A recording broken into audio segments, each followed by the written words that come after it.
both of you chaired major mishap investigations. How does that shape your thinking in terms of engineering projects and the mission? Well, it's kind of an interesting context for me because I grew up within Goddard, and one of the things that the folks at Goddard are very, very proud of is to put up their mission success history, and one lost mission in almost 30 years out of I guess it must be about 100. And so you know, what tends to go with that is a little bit of arrogance that you say, we have the people, we have the processes, you know, we have people that know how to do this, and we'll be able to. And at some level in this business, you have to have pride that can often borders on arrogance, because if you don't have that pride and that confidence in what you're doing, you probably aren't going to start on some of these really complicated things. You know, your first reaction when you see a mishap is, boy, must be some sloppy, you know, incompetent folks that did that. And what you learn in a heartbeat is that there are a lot of very high-quality organizations that at some level either simply made some little mistake or got lulled into some complacence along the way, and it had disastrous complex. But the more important thing you learn is that you're not nearly as good as you think you are. That, you know, working through Genesis, I think every mistake that was made there I had seen someplace in some project that I had worked on.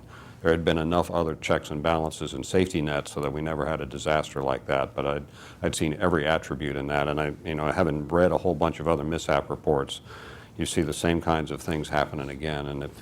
And I think you know, one of the things we probably need to do a better job is getting more people onto mishap teams and reading mishap reports and seeing what's out there, because there's such a tiny fine line between success and failure in this business. Yeah, I started my career, as Ed said, with the nuclear Navy, and Admiral Rickover really believed that we learn more by understanding failures. So when they sent us to school, we studied every failure that ever occurred to understand, you know, why it happened, what did it mean, what were the precursor events, what were the actual events that resulted in the failure. So we looked at everything back then, and there's a professor, Petrosky, that also does that and writes lots of books on the topic and how you learn from failure. So I'd encourage you to read all of those, because it's like Mike says, it's little things, and sometimes it's little things that just get dropped along the way. They don't appear to be important, but when you add them all up, they have a significant impact.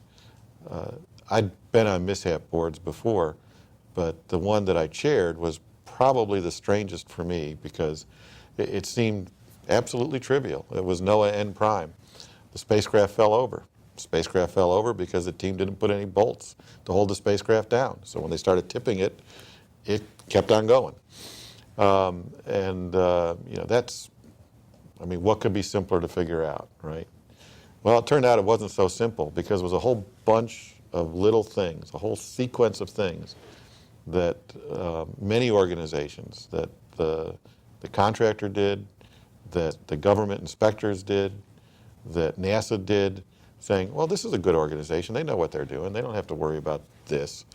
And it all stacked up to the end where it said to the people doing the work, configure the cart appropriately.